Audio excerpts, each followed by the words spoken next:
നെയ്യാറ്റിൻകരയിലെ വീട്ടമ്മയുടെ ആത്മഹത്യയിൽ DCC general secretary Jose ഫ്രാങ്ക്ലിനെതിരെ കൂടുതൽ വകുപ്പുകൾ. ആത്മഹത്യാ പ്രേരണയ്ക്ക് പുറമെ ലൈംഗിക അതിക്രമ വകുപ്പ് കൂടി ഉൾപ്പെടുത്തി അന്വേഷണ സംഘം. ആത്മഹത്യാക്കുറിപ്പിലെ വിവരങ്ങൾ പരിഗണിച്ചാണ് നടപടി. അതേസമയം ഒളിവിൽ കഴിയുന്ന ജോസ് ഫ്രാങ്ക്ലിനായുള്ള അന്വേഷണം പോലീസ് ഊർജിതമാക്കി.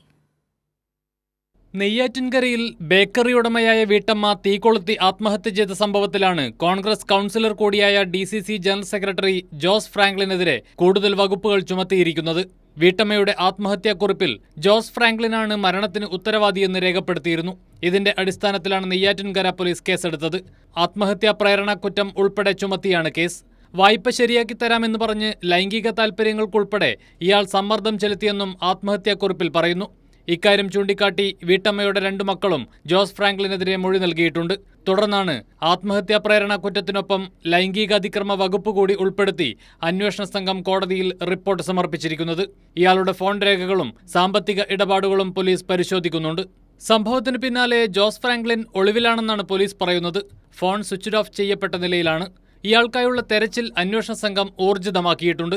നെയ്യാറ്റിൻകര നഗരസഭയിലെ ആരോഗ്യ സ്ഥിരം സമിതി ചെയർമാൻ കൂടിയാണ് കോൺഗ്രസ് നേതാവായ ജോസ് ഫ്രാങ്ക്ലിൻ.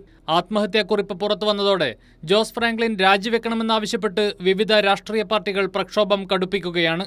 അതേസമയം DCC ജനറൽ സെക്രട്ടറിക്കെതിരെ ഗുരുതര വകുപ്പുകൾ ചുമത്തി കേസെടുത്തിട്ടും ഒരക്ഷരം മിണ്ടാൻ കോൺഗ്രസ് നേതാക്കൾ ഇനിയും തയ്യാറായിട്ടില്ല.